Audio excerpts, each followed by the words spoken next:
এবার ইসরায়েলের বিরুদ্ধে এক হলো পরমাণু শক্তিধর পাকিস্তান ও ইরান।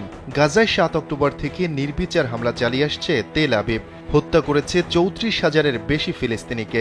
এ যুদ্ধের মধ্যেই ইরানি কনসুলেটে হামলা চালিয়ে দেশটির ঊর্ধ্বতন এক সামরিক কর্মকর্তা সহ হত্যা করেছে ১৩ জনকে, যার জেরে অশান্ত মধ্যপ্রাচ্যে নতুন করে যুদ্ধের শঙ্কা তৈরি হয়।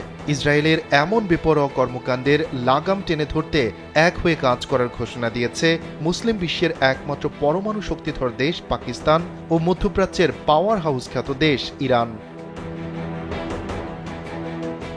ব্রিটিশ বার্তা সংস্থা রয়টার্সের এক প্রতিবেদনে বলা হয়েছে, ইসরায়েলের বিরুদ্ধে ব্যবস্থা নিতে জাতিসংঘের নিরাপত্তা পরিষদের প্রতি আহ্বান জানিয়েছে ইরান ও পাকিস্তান। এবার ব্যাংকও আপনার হাতের মুঠোয়। Balance transfer, mobile recharge, bill pay থেকে শুরু করে যা চান সব হবে এক মুহূর্তে। NRBC planet. উভয় দেশ বলেছে, ইসরায়েল বেআইনিভাবে প্রতিবেশী দেশ ও বিদেশি কূটনৈতিক স্থাপনাকে লক্ষ্যবস্তু করেছিল। প্রতিবেদনে বলা হয়েছে, প্রতিবেশী দেশ ও বিদেশি কনসুলেটে ইসরায়েল বেআইনিভাবে হামলা চালিয়েছে বলে দাবি করেছে তেহরান ও ইসলামাবাদ। হামলার ঘটনায় তেল আবিবের বিরুদ্ধে পদক্ষেপ নিতে জাতিসংঘের নিরাপত্তা পরিষদের প্রতি আহ্বান জানিয়েছে দেশ দুটি। ইরানের প্রেসিডেন্ট ইব্রাহিম রাইসির ৩ দিনের সফরের পর বুধবার পাকিস্তানের পররাষ্ট্র দপ্তর থেকে প্রকাশিত এক যৌথ বিবৃতিতে এই আহ্বান জানানো হয়। এতে ইসরায়েলকে ইতোমধ্যে অস্থিতিশীল অঞ্চলটিতে বড় ধরনের উত্তেজনা বৃদ্ধির দায়ে অভিযুক্ত করা হয়েছে।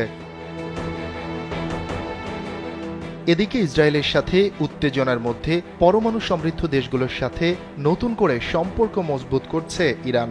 এরই ধারাবাহিকতায় তেহরান সফর করেছে উত্তর কোরিয়ার একটি প্রতিনিধি দল।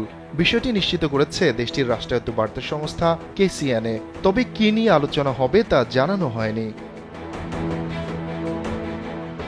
বিশ্লেষকদের মতে, ইরান ও উত্তর কোরিয়ার সম্পর্কের ক্ষেত্রে সেতু বন্ধন হিসেবে কাজ করেছে ব্যালিস্টিক ক্ষেপণাস্ত্র প্রকল্প।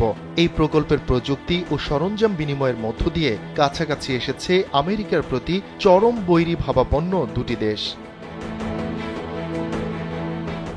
ইরান ও উত্তর কোরিয়ার ঘনিষ্ঠ সম্পর্কের পেছনে বড় অবদান রাশিয়ার। ইউক্রেন যুদ্ধের জেরে পশ্চিমা নিষেধাজ্ঞায় মস্কোর অবস্থা যখন জেরবার, তখন পশ্চিমা বিরোধী বলয় গড়ে তোলেন রাশিয়ার লৌহ মানব খ্যাত প্রেসিডেন্ট ভ্লাদিমির পুতিন।